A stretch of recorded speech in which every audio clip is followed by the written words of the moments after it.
প্রকৃতির এই স্বাভাবিক পরিস্থিতি, এতে শিক্ষণীয় বিষয় লুকিয়ে আছে যা আমরা একটু উপলব্ধি করলে, অন্তর্চক্ষু দিয়ে দেখলে বুঝতে পারবো। এটি একটি মুমূর্ষপ্রায় গাছ। এর বয়স প্রায় 60 বছর। এই 60 বছর ধরে সে প্রকৃতির বুকে দাঁড়িয়ে আছে কালের সাক্ষী হিসাবে। সে দিয়ে গেছে মানুষের জন্য অসংখ্য কিছু।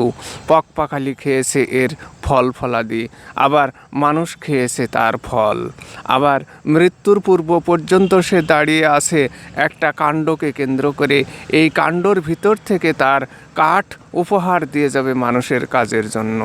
আল্লাহর মহান সৃষ্টি সম্পর্কে চিন্তাভাবনা করা যেহেতু নফল ইবাদতের শামিল, সুতরাং এই বিষয়গুলা আমরা অন্তর্চক্ষু দিয়ে দেখব এবং ভাবব যে আমাদের জীবনের প্রত্যেকটা মুহূর্ত যেন কাজে লাগাই, যার শিক্ষণীয় বিষয় বা শিক্ষাটা প্রকৃতি থেকে আমাদের নেওয়া উচিত।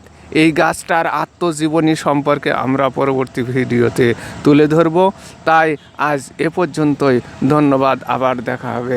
আসসালামু আলাইকুম।